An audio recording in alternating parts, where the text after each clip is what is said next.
Hi, I'm Nancy Scott with Masterpiece Quilting, and welcome to my Lonesome Heart quilt pattern. This beautiful 48 by 48 inch quilt can do double duty. It can work as a wall quilt, or you can use it as a small size lap quilt or throw quilt. Lonesome Heart is one of my latest pattern releases, and it was designed using Island Batik fabrics. The particular collection that I'm using is Heart to Heart, and it features these gorgeous reds, blacks, and whites for a super modern contemporary look with lots of little heart motifs inside the fabric.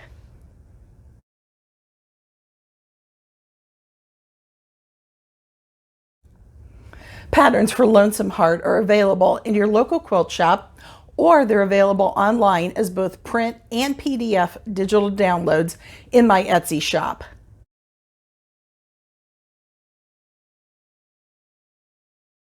The Lonesome Heart quilt is rated as an intermediate level pattern for two reasons. First of all, we're cutting 45-degree diamond shapes in order to make the Lone Star. And cutting 45-degree diamond shapes may be a new skill for a number of people. It's not difficult, but the technique is just a little bit different.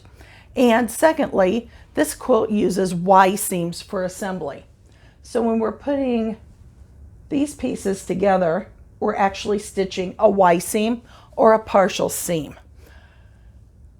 Many people are intimidated by Y seams, and there's no reason to be intimidated. They really aren't that much more difficult than stitching a traditional seam. It's just learning a few tips and tricks in order to stitch that perfect Y seam.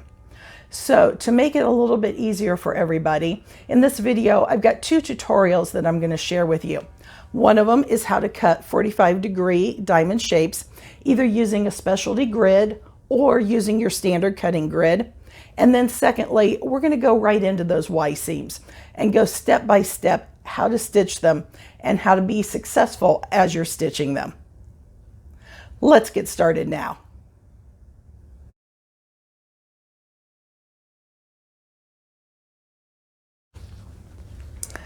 Let's talk a minute about what a 45-degree diamond actually is. Not wanting to get into a whole lot of geometry here, but sometimes we have to pull back onto that geometry basics to understand some of the angled shapes. We've got 45-degree angles here at the narrowest point, and all four sides of this diamond are the same length. That's the key to a 45-degree diamond unit. All four sides are the same length, and we've got our little 45s here on the end. Now, how do we describe this from a length and width standpoint? Is it tall? Is it long? Is it chubby? Is it wide? That can be a big challenge, and it's really important that we're all communicating on the same wavelength.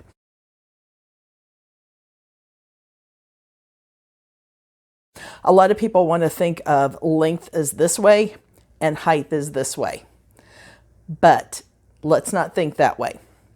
We're going to be cutting these from strips. So we've got a strip cut with the fabric, and then we're going to be subcutting. So now we have our height and we have our width going this way.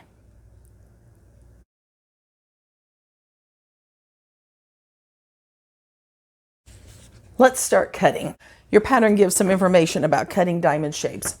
And we need to recognize that on these shapes, we have bias edges on all four sides. So the very first step is to do a little bit of pressing on the strips. And it doesn't matter what type of starch product you use, whether it be a best press or an ironing spray. Doesn't matter what it is, which particular brand you have on handy, but we want to give these strips a little bit more substance, a little bit more structure, so that when we're working with all these bias edges, we don't have to worry about them stretching as easily. Here's a strip that hasn't been starched, and you can tell it's pretty flimsy, but after starching, the fabric has a little bit more body to it, and that makes it easier to cut and work with. So we have a couple different ways that we can cut these diamond shapes. One of them would be using a die cutter. So if you have a die cutter that cuts the specific size required for the pattern, go for it. Those super easy to cut with a die cutter. But I want to talk about cutting manually with cutting grids. And we have two options. We either have a specialty grid or we have our standard cutting grid that we would use every day for cutting.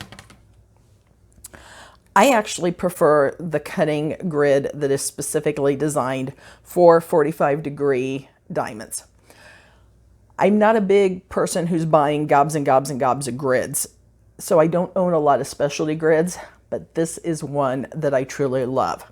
And I realize a lot of quilters are that way too. You don't want to spend your money on fabric and sewing machines and things like that. You don't want to be spending them all on grids, but this one is definitely a good buy.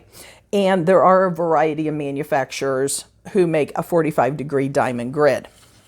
So I'm going to start out cutting first with the 45-degree diamond grid. I have my strip of fabric cut as indicated in the pattern, and always check your manufacturer's instructions on each grid because they will be labeled just a little bit differently. But my first cut is going to be to establish my 45-degree baseline. And I want to align the grid so that I'm always cutting away from myself. Safety first, particularly when using a rotary cutter. So I'm going to trim that piece off, and we'll just lay him off to the side. Now I'm going to rotate this around because when I make my next cut, I want to be cutting away from myself again. I'm right-handed, so I want to be cutting in the appropriate way away from myself. If you're left-handed, then reversing the process. And on this particular grid, it does list exactly the size and the area. It gives me a diagram line, reference line of where I need to line up for my fabric. So with the grid, you don't really have to think the math or worry about the numbers. We're just lining up shapes so that the cut edge lines up exactly with the registration lines on the cutting grid.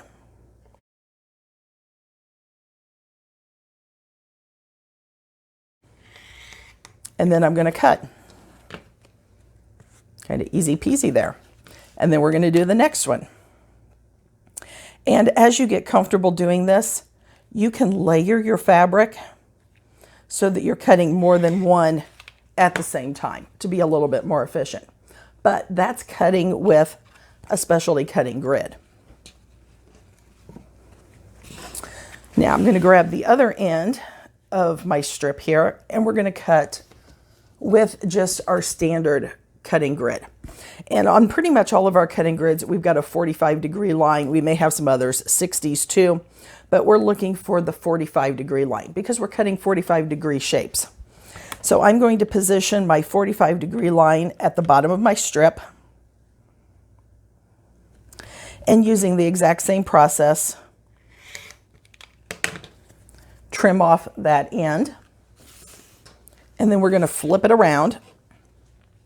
Now this time I'm going to be using my cutting mat to tell me where my length is. And the pattern designates our length that we need to be cutting, which is 3.5 inches. So I'm going to be lining up the 45-degree line on my cutting grid along the bottom of my strip. And then I'm measuring over 3.5 inches.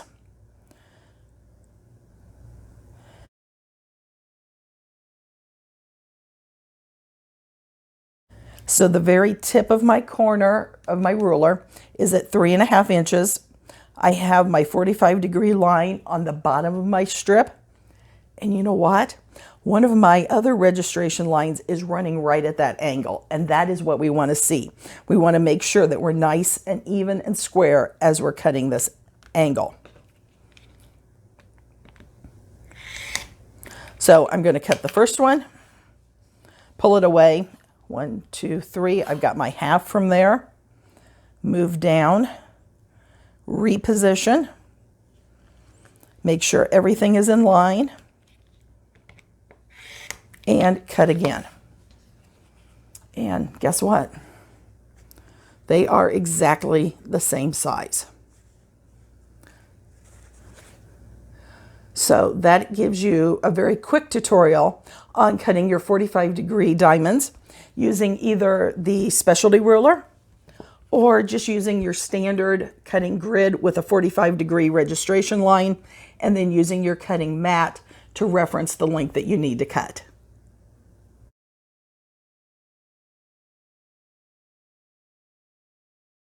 Let's get started with the Y seams. We're going to join our two pieced diamond units together first, and then we're going to add a square onto the top of it, forming our Y seam, which would be right here. Two pieced diamond units with the square coming in at the top, and you can visually see the Y seam right there. I'm going to arrange and lay these together. And my most important goal is to line up the seam allowances. That way we have a beautiful transition from one piece to the other. And I'm actually rotating and flipping my seam allowances so I can nest them together. And I'm going to pin them right in those seam allowances. Now you'll notice that I'm pinning from the fabric side, not from the outside. That way, as I'm stitching with my 1/4 inch foot, I can easily pull those pins with my left hand. And I'm going to do the same thing for our second seam.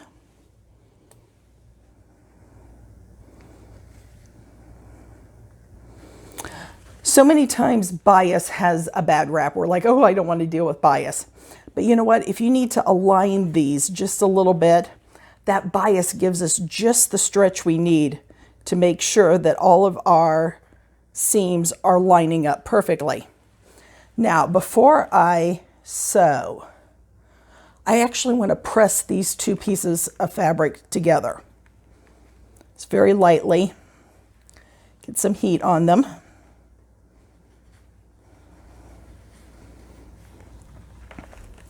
If I want to, I can go ahead and use just a little bit of spray.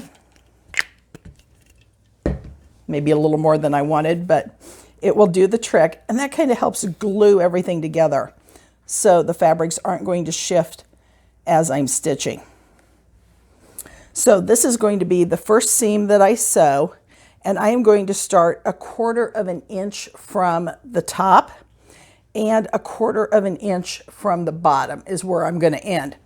And if you need to, go ahead and mark that 1/4 inch. You can use a pin to mark your start and stop points, or you can just use a fabric marker to mark those points so we have an accurate 1/4 inch start and 1/4 inch stop point. Now that we have our first two units sewed together, now we're going to join the square. And when I stitch these, I did not use a lock stitch or a back stitch at the corners. So that way, if I need to pop an extra stitch out, I can. So to position this, we're going to open it up, and I've not pressed this seam yet. We're going to wait, and once we get everything sewed together, then we'll press. I'm going to expose one side, and many times it's just easier to fold the other side away and put a pin in it just to keep it back so that you're not catching it as you're stitching.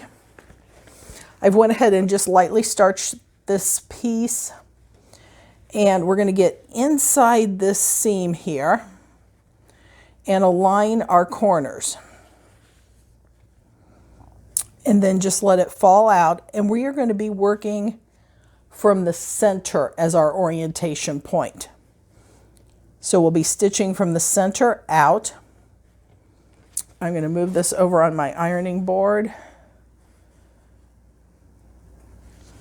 Hit that with just a bit of spray. And press those pieces of fabric together. And then go ahead and put just a couple pins in here to hold it in place. This seam is going to be exactly the same as we sewed previously, starting and stopping 1/4 inch from the end on both ends with no lock stitch or back stitch. I've got my first seam sewn, so now I'm going to do the exact same process on the opposite side. And you just have to do a little bit of manipulating, pulling this extra fabric out of the way. And we're going to go right into the center. And you have to do a little massaging, which is why I don't like to press all these seams first, because once we press them, they kind of get stuck in that spot. And if we haven't pressed them, then they're still pretty flexible. We can maneuver them, massage them, and get them to line up. I've got my fingers in the right spot there, so I'm going to go ahead and just pop a pin in to hold that, and then come out along my edge. Repeat the same process of lightly pressing the seams together. If you haven't done that before, give it a try, even if it's just on some scrap fabric. But I find that it's really helpful just to press a seam together. Makes borders go on like a breeze when you've got the fabrics already pressed and lined up together. They just hold right where they need to be so that you can stitch them even more easily.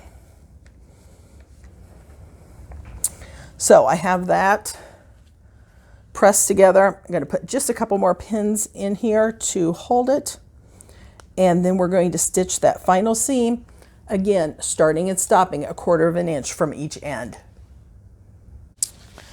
After we finish stitching the last seam, we end up with a unit that looks like this. Now I'm ready to press if I want to, or if you prefer not to press at this stage, that is perfectly fine. Personally, I would not press at this stage, maybe just finger press, but as we're manipulating all these pieces, joining everything together into the center unit, it's nice to have that little bit of wiggle room. Remember that bias is our friend. So it's really nice to have that, to have the unpressed edge. We're looking for a center that comes together perfectly right there. And in the pattern, we're going to go ahead and make more of these, a total of 8 of them, and then join them together. So hopefully this little tutorial today has taken any fears away from you about doing Y seams. They're really not that difficult. Yes, they do take a little bit more time, but they yield really perfect results. And if you've never done them before, give them a try. Use some stash fabric. You never know. You may be learning a technique that becomes one of your favorites in the future.